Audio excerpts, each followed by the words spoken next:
Tyson Fury, good morning. First of all, you're the launch of Furosity, your own energy drink brand. Yes, here we are. Can you see it? Get it on camera.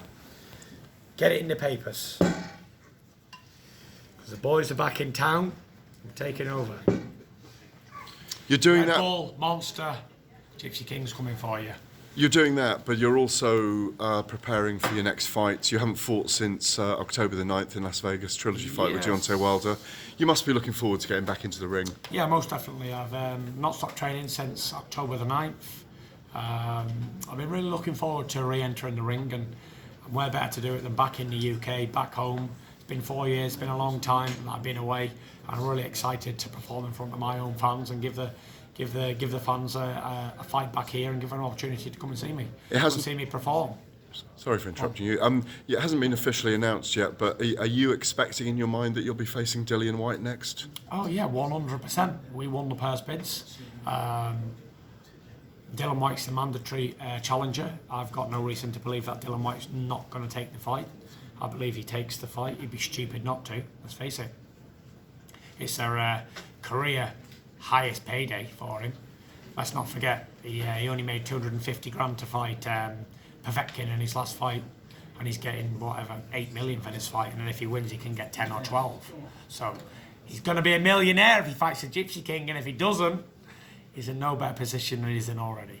Do you, obviously can't give away the date and the venue, but we expect it to be in London sometime around April, May? We expect it to be in Britain sometime soon, and I'm sure that Frank and Bob will announce in due time where it's going to be, where it's going to not going to be, whatever, that sort of stuff.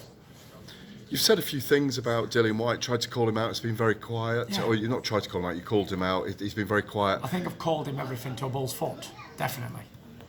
I've had no bites, which is good. He's playing hard to get, but I will break him in eventually. What are the challenges he does bring, seriously, in this fight against you at heavyweight?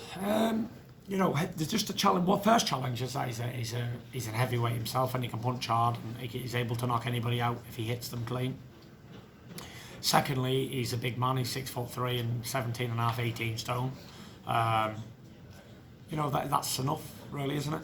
He's number one by the WBC. He's been in some good fights. He's won some good fights. He's been in some entertaining fights. So yeah, he, as they say, he deserves this opportunity to get his title shot, and here it is. I've handed him a career high payday, handed him the world stage. Come and perform. And do you want to go on and be undisputed champion this year after Usyk and Joshua have fought? Now, I always said, you know what my opinion is on undisputed and all that stuff, and pound for pound. It's not something that I'm really interested in, but other people around me are more interested in undisputed, whatever that means, than I am. Never really been interested in it. Don't think I ever will be. It means nothing to me. I've won all the belts anyway. But yeah, I believe that I will definitely, providing I beat Dillian Whyte, which I'll never overlook anybody, then I'll definitely be the undisputed champion this year, for sure.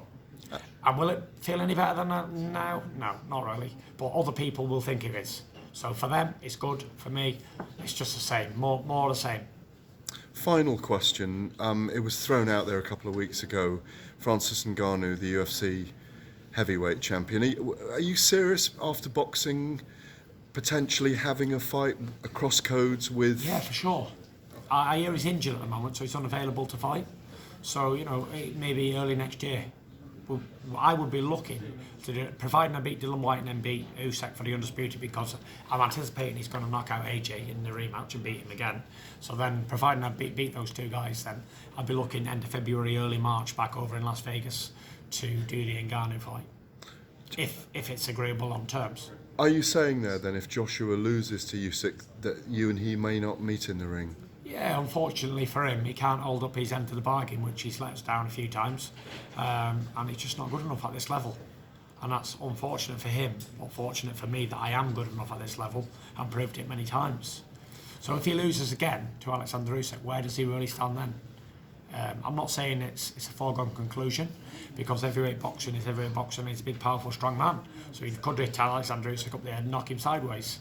But the most likely outcome would be Usyk to stop him later on, mid to late rounds, or get another UD over him, and then he's finished.